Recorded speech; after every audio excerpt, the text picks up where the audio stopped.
Здравствуйте, мои дорогие мастера и мастерицы, гости моего канала, мои подписчики. Меня зовут Светлана, и я вас рада приветствовать на своем канале Клубок Шоу. Сегодня мы с вами свяжем еще одну шапочку с ушками поперечным вязанием. У меня уже есть мастер-класс по вязанию такой шапочки. Ссылочку я вам оставлю в описании. Вот эта шапочка, связанные, то есть по которой уже отснят мастер-класс. Вы видите прекрасно, что шапочки это одна и та же.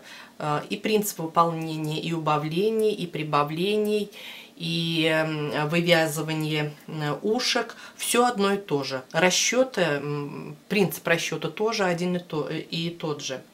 Но почему же я сняла видео по одной и той же шапочке? У этих шапочек есть небольшое отличие. И почему я хочу ответить, почему я сняла мастер-класс вот именно по этой шапочке, так как ко мне очень много поступило вопросов или там в личную почту, ВКонтакте в моей группе, что у некоторых не получается очень красивая макушка. Пишут, например, мы начинаем сшивать, макушка или торчит, или как-то сжимается. Ну, множество таких каких-то вопросов. Я делала подробные фотографии, чтобы показать там как с изнанки, как с лица все это происходит, почему именно, где может быть стянуто, из-за чего. И поэтому, когда у меня поступил заказ связать шапочку, я именно и вспомнила, что я очень часто вяжу шапочку вот укороченными рядами. То есть я макушку вывязываю укороченными рядами. Она у меня, и поэтому она у меня получается не сшиваемая. Я ее в конце работы не сшиваю. У меня остается только сшить шов вот именно по спинке или по задней части. Вот я хочу вывернуть наизнанку, показать вот этот шов, который я сшиваю. Но он тоже, как я его сшиваю крючком, или можно швом петля в петлю, кому как удобно. Но вот здесь я сшивала именно крючком. И вот наша макушечка. Вы видите, что она макушка не сшита, а она у нас вывязана в процессе нашей работы. Я начну свою работу и буду постепенно укороченными рядами вывязывать нашу макушечку. Поэтому, если у кого-то прекрасно все получается сшить и их это все устраивает, этот мастер-класс можно даже не смотреть. Но если кому-то хочется научиться вязать укороченными рядами, так как такую макушку можно применять не только на такой шапке, есть множество моделей, когда вывязывается макушка укороченными рядами, то милости прошу, смотрите, что у нас с вами должно получиться. И второй вопрос, который тоже часто мне задают: кому же подойдет эта шапочка? По-моему, эта шапочка подойдет и мальчикам, и девочкам, и независимо от цвета. По-моему, уже отошли те времена и те тенденции, когда розовый и красный это был для девочек, а синий и какой-то там фиолетовый это был для мальчиков. Сейчас такое количество цветов, которые прекрасно подходят и для мальчиков, и для девочек.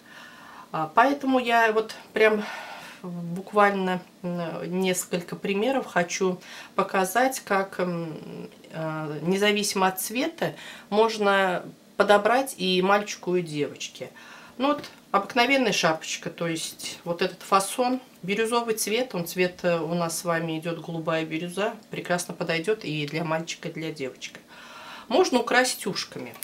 У меня уже есть мастер-класс, вот я вязала такую шапочку, и как вот связать вот такие ушки, кругленькие. Можно связать кругленькие ушки. У меня вот здесь ушки уже связаны, но я их еще не пришивала, потому что оставила как для примера. Ну, если вот мы пришьем вот так, вот таким образом, вот у нас с вами будет шапочка с такими прямоугольными ушками. И это вот еще один вариант. Можно шапочку прекрасно украсить помпонами. Как одним. Вот здесь у нас, например, один на макушке. Маленький помпончик, который не помешает, когда мы одеваем капюшон малышу. Можно два. Вот так два помпончика. Тоже прекрасный вариант. Ну и вот, например, как можно с цветом. Можно, например, вот сделать такой помпон.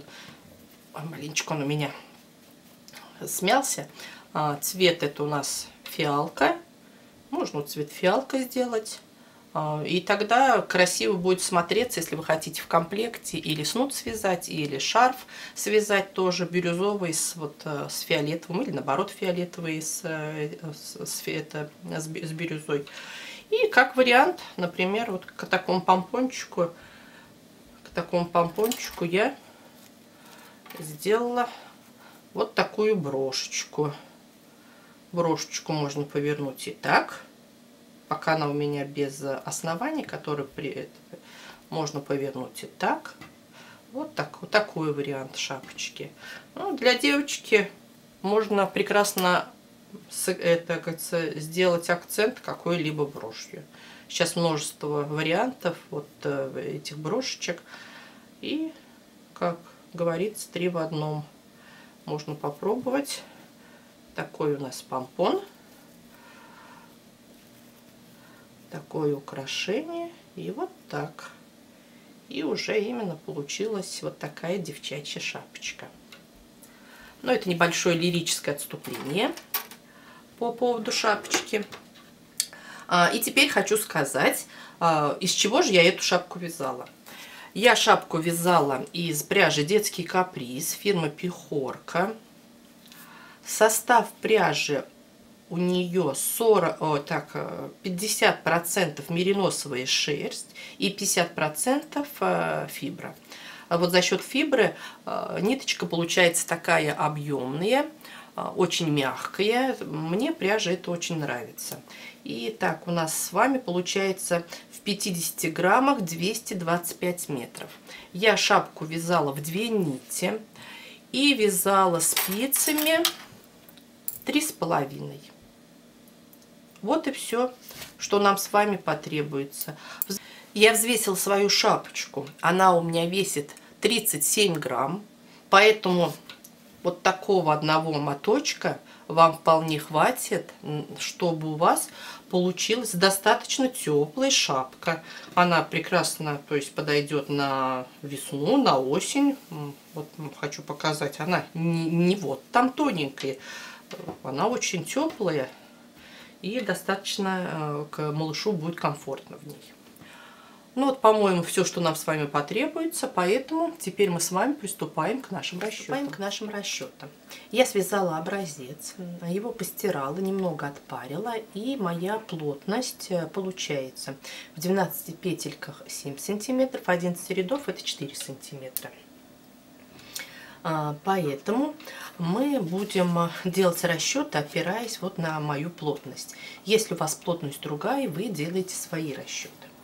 Я буду вязать на 3-6 месяцев. Это обхват головы где-то 42-44 сантиметра. Я буду считать 44 сантиметра. Поскольку платочная вязка достаточно хорошо тянется, поэтому я вычту 4 сантиметра, чтобы шапочка более плотно прилегала к голове. 44 сантиметра, я вычитаю 4. У нас получается 40 сантиметров. Из этого расчета мы будем уже делать дальнейшие наши с вами расчеты. Шапочка у нас состоит из 6 клинышков, поэтому мы 40 сантиметров делим на 6 клинышков.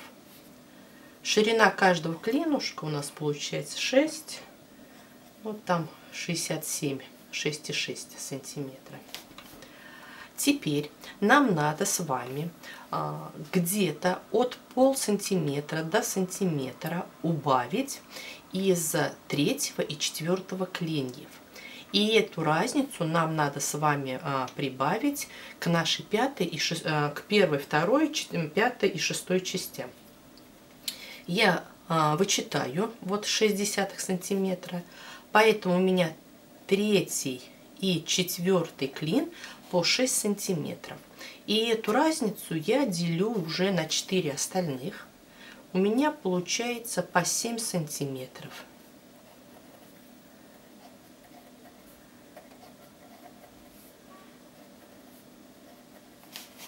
И уже сейчас мы с вами по нашей плотности считаем, сколько надо будет нам с вами провязать рядов. Мы уже методом пропорции. 11 рядов это 4 сантиметра. Вспомним школьный курс. 7 сантиметров это х. Мы считаем, я посчитала на калькуляторе, у меня получилось 20 рядов. Значит, у нас первый клин будет 20 рядов, второй клин будет 20 рядов, пятый и шестой. Также я умножила третий и четвертый, они у меня получились по 16 рядов. Вот и все наши расчеты по ширине нашего клина. Теперь, так как у нас мы с вами шапочку вяжем, начиная с бокового шва, я вот покажу направление нашей работы с бокового шва. Поэтому нам с вами надо посчитать, сколько надо будет набрать петелек. Для данного возраста я сейчас вам покажу табличку, по которой вы можете определиться. Глубина шапочки где-то 15-16 сантиметров. Я считаю по 16 сантиметров. Это у меня получается 27 петелек. Но я буду край нашей шапочки вязать двойной кромочной петлей. Поэтому я прибавляю не 2 петли кромочных, а прибавляю, то есть я напишу вот одна, как у нас двойная кромочная, и плюс еще 2 кромочных петли. Итого 30 петель. Вот и все наши с вами несложные расчеты, которые потребуются, чтобы связать шапочку. Я набрала на спице вспомогательной ниточкой 30 петелек. И теперь уже начинаю основной своей пряжей вязать работу. Первую кромочную в первом ряду мы с вами провязываем лицевой. Затем мы ее будем снимать, чтобы нам удобнее было сшивать. Теперь у нас с вами, так как двойная кромочная, поэтому провязываем 2 лицевых, еще одну лицевую и делаем сразу же первые прибавления. Прибавление просто делаю так, как лицевую скрещенную мы вяжем, и остальные все петли мы вяжем с вами лицевыми.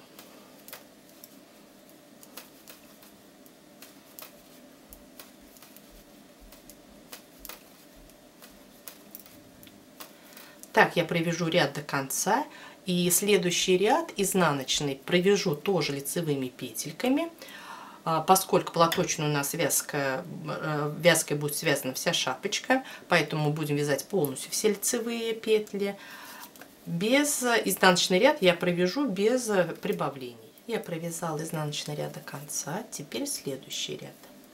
Кромочную снимаем, лицевая, еще одна лицевая. И делаем прибавление. И продолжаем вязать наш ряд лицевыми петлями.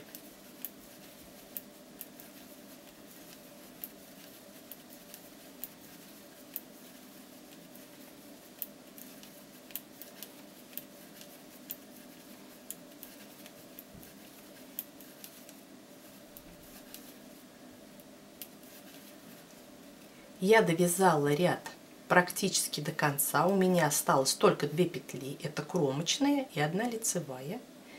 И я, не довязав эти 2 петли, работу поворачиваю.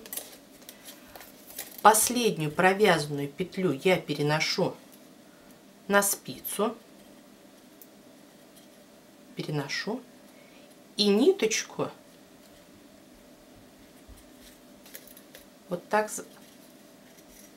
То есть у меня вместо одной петли, вот я хочу показать, вот она у нас петелька провязанная, я ниточку перекидываю через спицы, и вот у меня получилось вместо одной 2 петли. Это для того, чтобы не было именно дырочки. Более подробно у меня есть мастер-класс, как вязать наши укороченные ряды без дырочек. Ссылочку я оставлю. Вы можете посмотреть, так как этот способ очень часто применяют, когда вяжут удлиненную спинку, или можно горловину даже вязать укороченными рядами. И сейчас я дохожу до конца ряда.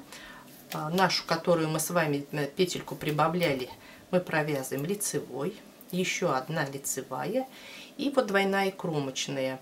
Предпоследнюю петлю я снимаю с одной спицы на другую нить перед работой и изнаночная. Работу поворачиваем и теперь кромочную снимаем. Следующую у нас с вами 2 лицевых и делаем прибавление. И также продолжаем вязать.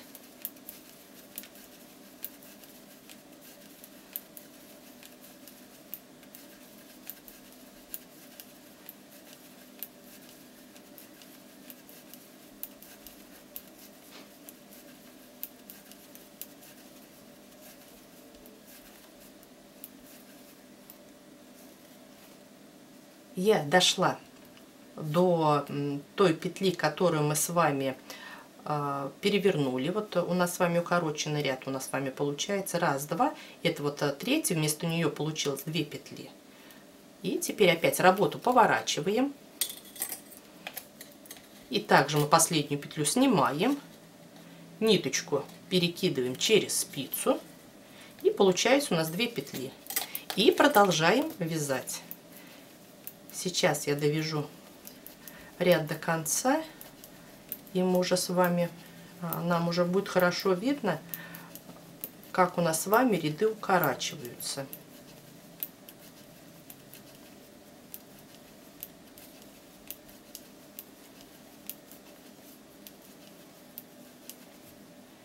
Прибавленную петельку я вяжу лицевой, еще одна лицевая.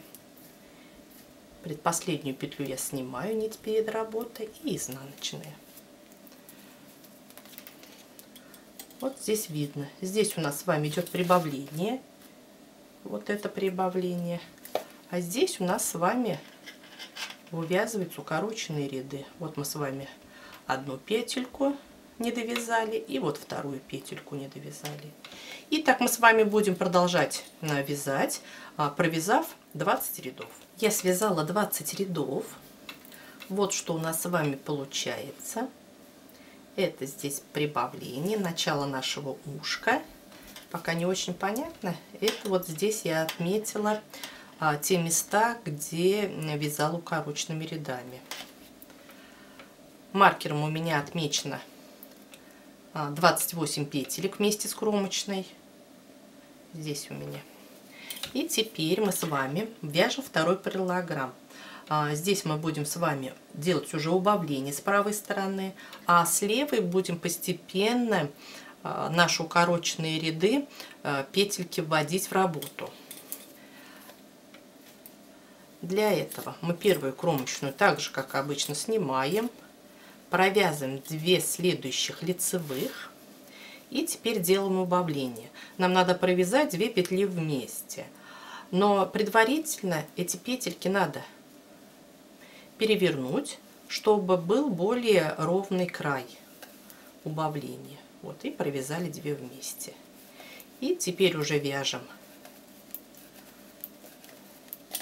наш ряд до маркера.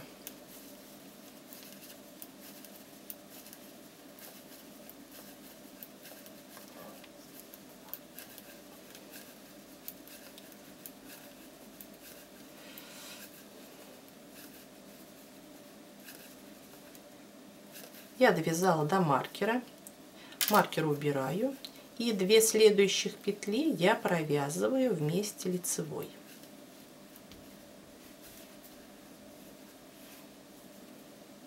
работу поворачиваем. И эту же петлю, которая у нас с вами последняя, теперь она у нас первой, мы провязываем также лицевой. И вяжем ряд до конца. В изнаночных рядах мы с вами не делаем ни убавлений, ни прибавлений. Поэтому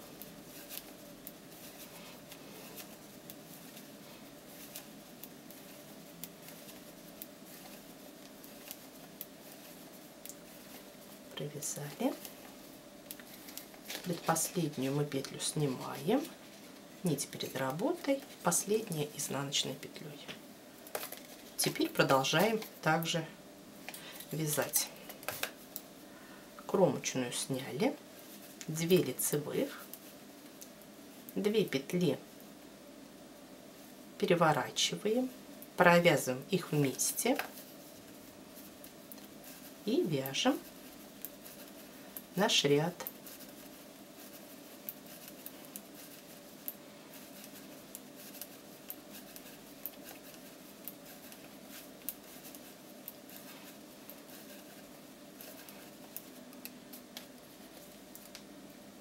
Леска скрипит немножко.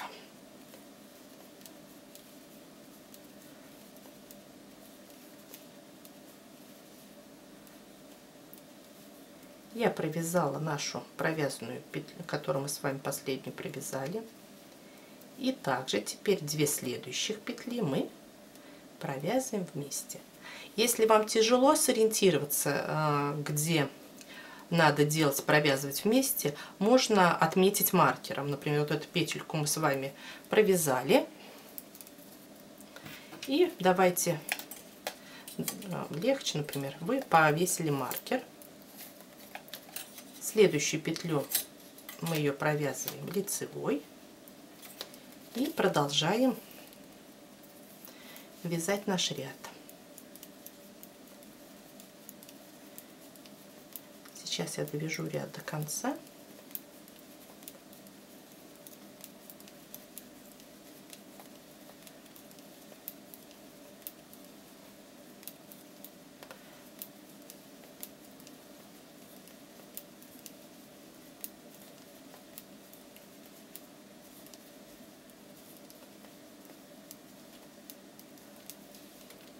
Работу поворачиваем. И вот я хочу показать. Здесь у нас с вами убавление, а здесь вот мы с вами вывязываем наш клинышек. Получается, что то есть в следующем ряду я довяжу до маркера, следующих 2 петли провяжу вместе, работу поверну и буду продолжать дальше. И вот таким образом мы с вами провяжем 20 рядов, но 20 рядов от того места, как мы с вами начали убавлять. Я провязала следующих 20 рядов. У нас с вами получилось первое ушко. Это у нас с вами так макушка будет, не будет, а выглядит. И теперь мы с вами начинаем вязать. Вот маркером я отметила, чтобы не запутаться, по 20 рядов. Здесь 20, здесь 20. И теперь мы с вами продолжаем вязать нашу третью часть. Третью часть мы будем вязать с вами так же, как и первую, по левой стороне. По правой стороне мы с вами вяжем просто прямо. Забыла сказать, сейчас у меня на спицах 29 петель. И теперь мы с вами будем вяжем. Здесь у нас по правой спице, то есть не будет ни прибавлений, ни убавлений. Будем вязать прямым полотном.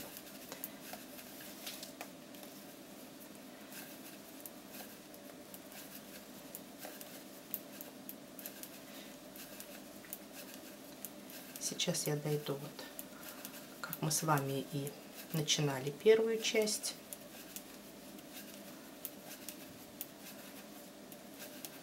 Когда у нас с вами на спицах останется 2 петли, я работу поворачиваю.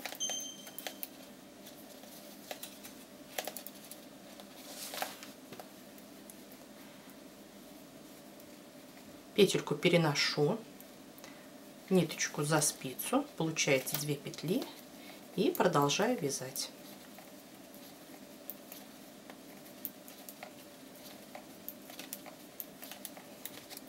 И так я свяжу 16 рядов. Я провязала 3-й клин.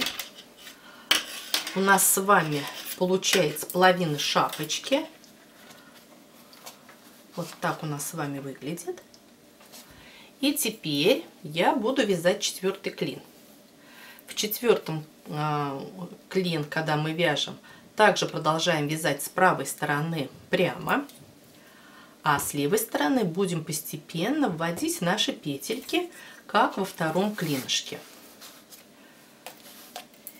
Я отметила маркером 19 петелек, чтобы не забыть, что дальше надо мне вводить, удлинять ряд. И продолжаем работу. Кромочную снимаю и вяжу все петли лицевыми.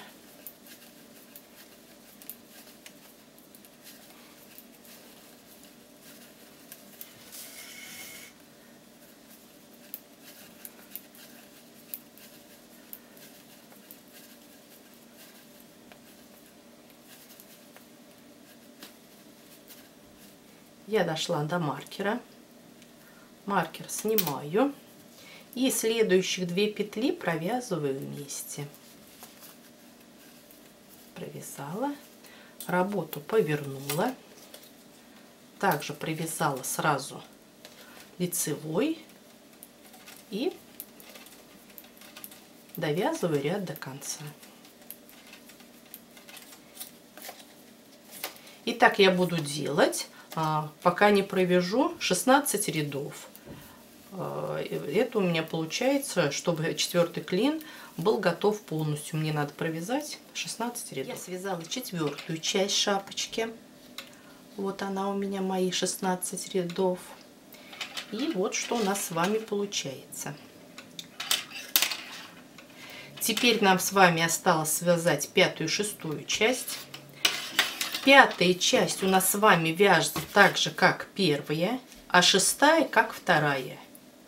То есть сейчас в начале 5-й части мы начинаем справа делать прибавление, а здесь будем с вами вязать укороченными рядами.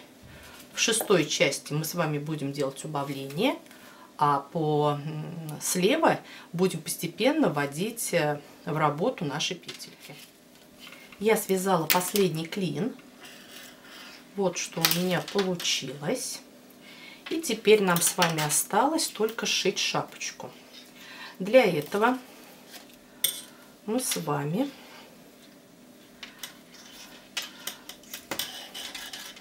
отплетем нить, вот бросовую нить. Для этого петельки мы сразу же одеваем на спицу и начинаем отплетать. Я вот просто ножницами отрежу.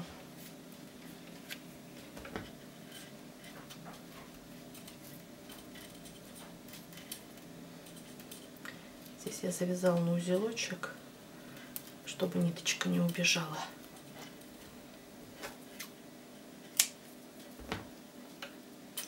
И так у нас одна. Их петельки эти хорошо видно. Убираем.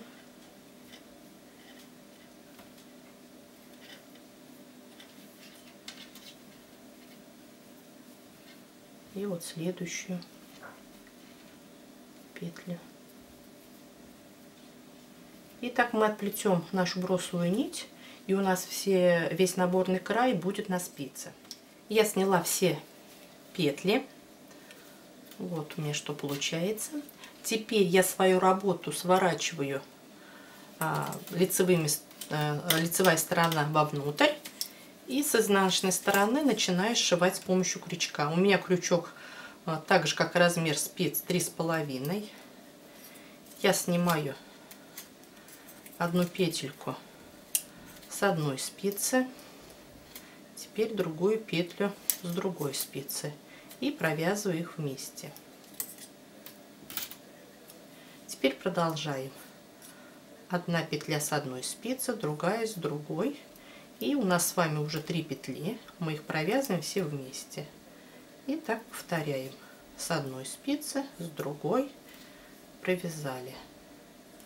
С одной спицы, с другой провязали. Сейчас я провяжу еще немного.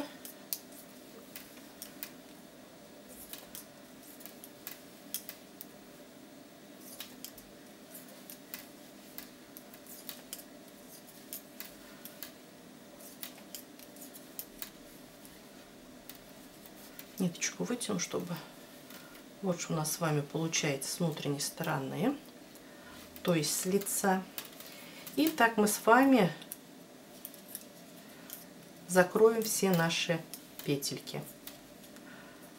Затем мы шапочку постираем и уже будем пришивать завязочки. Теперь моя шапочка готова полностью. Я ее постирала, пришила завязочки. Завязочки я связала полым шнуром. Если, например, вам этот способ не очень нравится, можно связать завязки крючком, можно пришить любые готовые завязки из какой-либо тесьмы. Все, то есть по вашему желанию. Ну вот на этом и все. Останется только украсить эту шапочку, но это уже выбор за вами, как вы все это будете ее украшать. Надеюсь, вам все было понятно. По-моему, шапочка эта моя не последняя. Надеюсь, в ближайшее время будет еще несколько мастер-классов по вязанию шапочек. А также совсем скоро будет мастер-класс по вязанию пальто. Также оно у меня будет пальто связано из, как и предыдущее, из 100% мериноса. Поэтому ждите новых моих мастер-классов. А я буду ждать встреч с вами, ждать ваших комментариев. До свидания, мои дорогие. До новых встреч.